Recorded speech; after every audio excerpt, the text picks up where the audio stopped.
बहुत सारे स्टूडेंट्स ये समझते हैं कि उन्होंने कोर्स की किताब एक दफ़ा पढ़ ली है तो अब बस उनको आ जानी चाहिए और अब उनको इस काबिल हो जाना चाहिए कि वो इस मज़मून की किताब का इम्तिहान दे सकें। और फिर एक दफ़ा पढ़ने के बाद जब वो इसकी एक्सरसाइज या पास्ट पेपर अटेम्प्ट करने लगते हैं तो वो परेशान हो जाते हैं क्योंकि उनसे क्वेश्चंस अटेम्प्ट नहीं हो रहे होते। अब ऐसे क्यों होता है ये मैं आपको समझाती हूँ। फ़र्ज़ करें आपने लाहौर शहर पहली बार देखना है।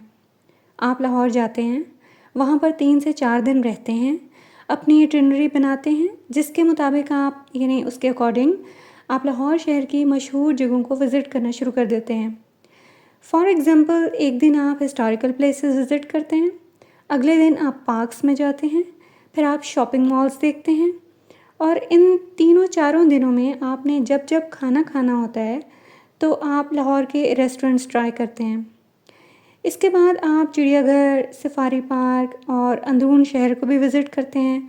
सारी इम्पोर्टेंट बिल्डिंग्स जो हैं वो मॉल रोड पर हैं, आप मॉल रोड का विज़िट करते हैं। इसके बाद अब आप किसी को बताने के काबिल हो जाते हैं कि आपने लाहौर देखा हुआ है और आप लाहौर के बारे में जानते हैं। लेकिन अगर कोई आपसे ये सवाल करे कि लाहौर शहर में मटन चाँप रोस्ट कहाँ से अच्छा मिलता है तो आपको नहीं पता। आपसे कोई ये पूछे कि लाहौर में किस रेस्टोरेंट का चाइनीज़ अच्छा है, आपको नहीं पता।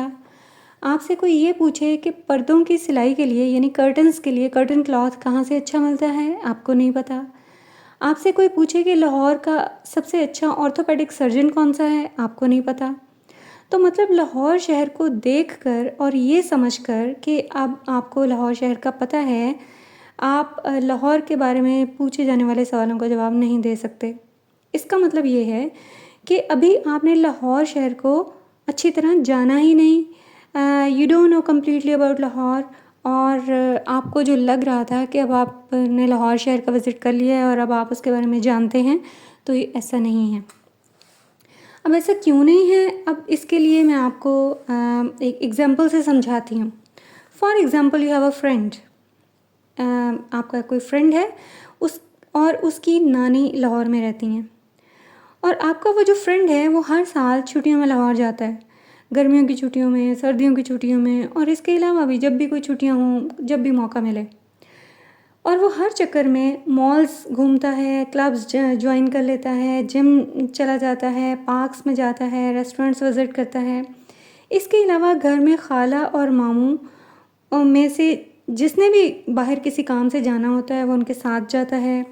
और इसके अलावा उस घर में नाना नानी और कज़न्स जब भी बीमार होते हैं और उन्हें अपॉइंटमेंट लेके डॉक्टर के पास चेकअप के लिए जाना होता है तो वो उनके साथ जाता है।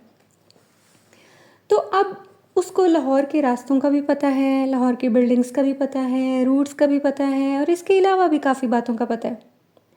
अब अगर कोई वही वाली बातें आपके फ्रेंड से पूछे जो उसने आपसे पूछी थी और आप उसका आंसर नहीं दे सके थे, तो आपका फ्रेंड बड़े आराम से उसके ठीक ठीक जवाब दे देगा।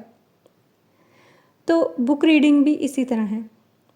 आप बुक को एक बार पढ़ने से ये समझते हैं कि अब आपको वो बुक आ गई है और अब आपको इस काबिल हो जाना चाहिए कि आप उसकी एक्सरसाइजेस अटेम्प्ट कर सकें या उसके पास्ट पेपर क्वेश्चंस कर सकें।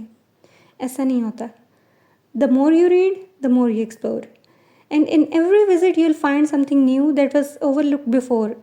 पिछले दफ़ा जब आपने बुक पढ़ी थी तो आपने बहुत सारी चीज़ें ओवरलुक कर दी थी और अगली दफ़ा जब भी आप बुक पढ़ेंगे तो आपको कुछ ना कुछ नया ज़रूर मिलेगा।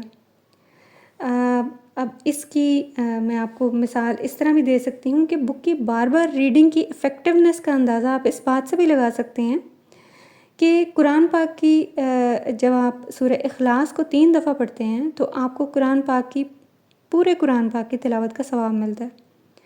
तो मतलब ये कि जब हम किसी चीज़ को बार बार पढ़ते हैं तो वो ज़्यादा इफ़ेक्टिव हो जाती है।